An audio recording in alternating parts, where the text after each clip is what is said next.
მუდმივი კონფლიქტის ზონად შეიქმნება ეგ ადგილი. მოსახლეობა არის მჭიდრო, ყველას ვერ მოთხოვ სრულად ესმოდეს დემოკრატიული პროცესები თუნდაც. სკოლებს შორის აშენებული ამათი სამეფო დარბაზი, ჩემი აზრით, ყველაზე უარყოფითად იმოქმედებს ზუსტად ჩვენი შვილების და შვილიშვილების თაობაზე და ჩვენ პიროვნულად ადამიანებს და პიროვნებებს საწინააღმდეგო არაფერი არ გვაქვს.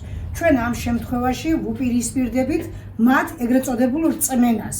შუახლის ხალხი მაგათ ყურადღებას არ აქცევს და იმას ჩამოყალიბებულია უკვე თავის აზრით და ყველაფერი და ძირითადად აქცენტი აქვს გადატანილი ასაკიან ხალხზე და ბავშვებზე. არანაირად არ გამოვიდა არც ინფრასტრუქტურის მხრივ. რუსთაველი ვერ აიღოს მაგათ 400-კაციანების დარბაზის ორი სკოლის შუაშია ნეიტრალურ ტერიტორიაზე. ნახონ ალტერნატიული ფართობი, სადაც უნდა და გადავსაბუთებოდი. ერთი შეხვედრა გვექნება თქვენს ქუჩაზე, ტამატაძის ქუჩაზე, ერთი შეხვედრა გვექნება რუსთაველზე და ერთი გვექნება ლომოულზე. იმიტომ რომ ლოკაციურად ყველაზე ახლოს ეს ქუჩებია.